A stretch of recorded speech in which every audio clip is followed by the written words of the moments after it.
Hey guys, so coming back to our startup series, if you are one of those people who have decided that sole proprietorship is not the kind of structure you would like to get for your business, then the second closest option is either a partnership firm or an LLP. So, in the case that you have decided to co-own the business with someone, whether it can be your friends, family, your peers, in this case, partnership firm or an LLP is the next best option.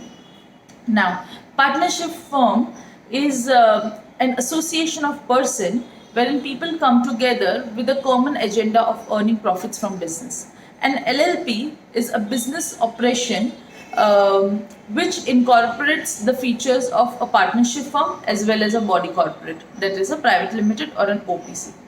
Now, the second point of difference, which is the major point, is that registration is voluntary for a partnership firm, and registration is compulsory for an LLP. You have to register a limited liability partnership on MCA website, that is Ministry of Corporate Affairs, and the records will be public records. This is not the same case in case of a partnership firm.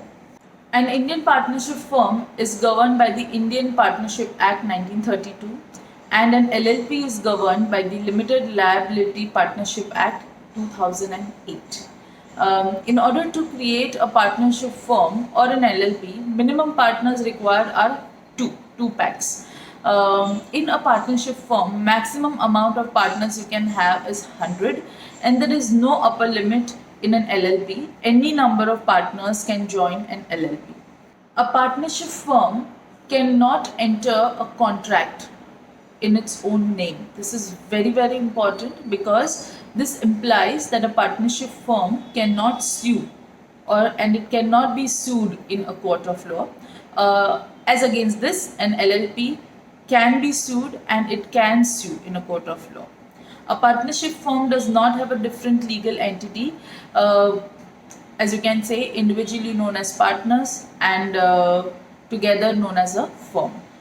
So the legal entity of a partnership firm is no different than that of its partners. It's the same case as a sole proprietorship.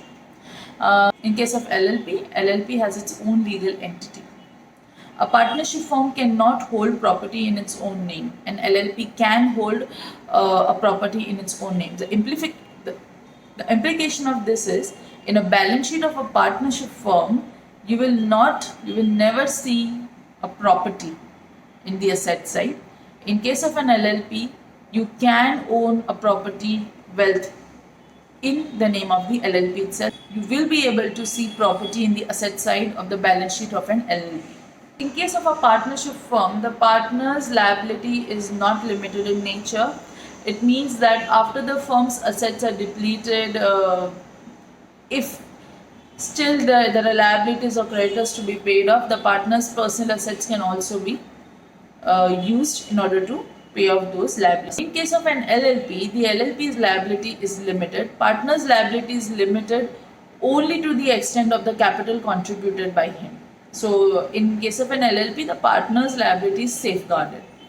In a partnership firm, maintenance of books is not compulsory. In case of an LLP, maintenance of books is compulsory, and audit is applicable when the turnover increases 40 lakhs and capital contributed increases 25 lakhs. A partnership firm can opt for any name. An LLP cannot opt for any name. Whatever name it decides, it has to be succeeded by the mark LLP. Okay. So, well, these are the points of distinction between a partnership firm and an LLP. I will be following this video up by difference between LLP and a private limited in the startup series.